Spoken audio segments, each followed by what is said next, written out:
വാർത്തകൾ ഇനി Aluva live.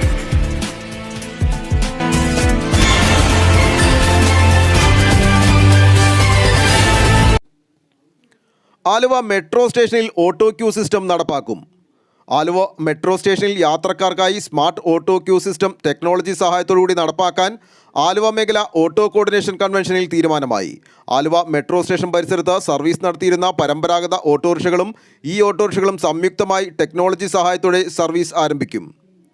Kochi metro, Ernakulam ജില്ലാ ഓട്ടോറിക്ഷ ഡ്രൈവേഴ്സ് സഹകരണ സംഘം, GIZ, ടെക്നോവിയ, ഇൻഫാ സൊല്യൂഷൻസ് എന്നിവയുടെ സംയുക്ത സംരംഭമായിട്ടാണ് ആലുവ മെട്രോ സ്റ്റേഷനിൽ സ്മാർട്ട് ഓട്ടോ ക്യൂ സിസ്റ്റം നടപ്പിലാക്കുന്നത്.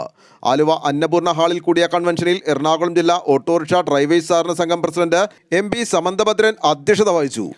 സഹകരണ സംഘം ബോർഡ് മെമ്പർമാരായ Binu Varghese, Simon Edappally, Technobia info solution CEO Nishanth Raveendran, GIZ Kerala coordinator Swapna Ann Vinson, Aluva മേഖല കോർഡിനേഷൻ കമ്മിറ്റി നേതാക്കളായ KI Kunjumon, PP Bright, Babu Sani, Poly Fancy, Babu, Haneefa Narlakkadan, Anil CV, Sajith Bolgatty, Sajeeb എന്നിവർ സംസാരിച്ചു. ആലുവ ലൈവ് ന്യൂസിനു വേണ്ടി സിദ്ദീഖ് കാരക്കാടനൊപ്പം സനൂപ് കളമശ്ശേരി.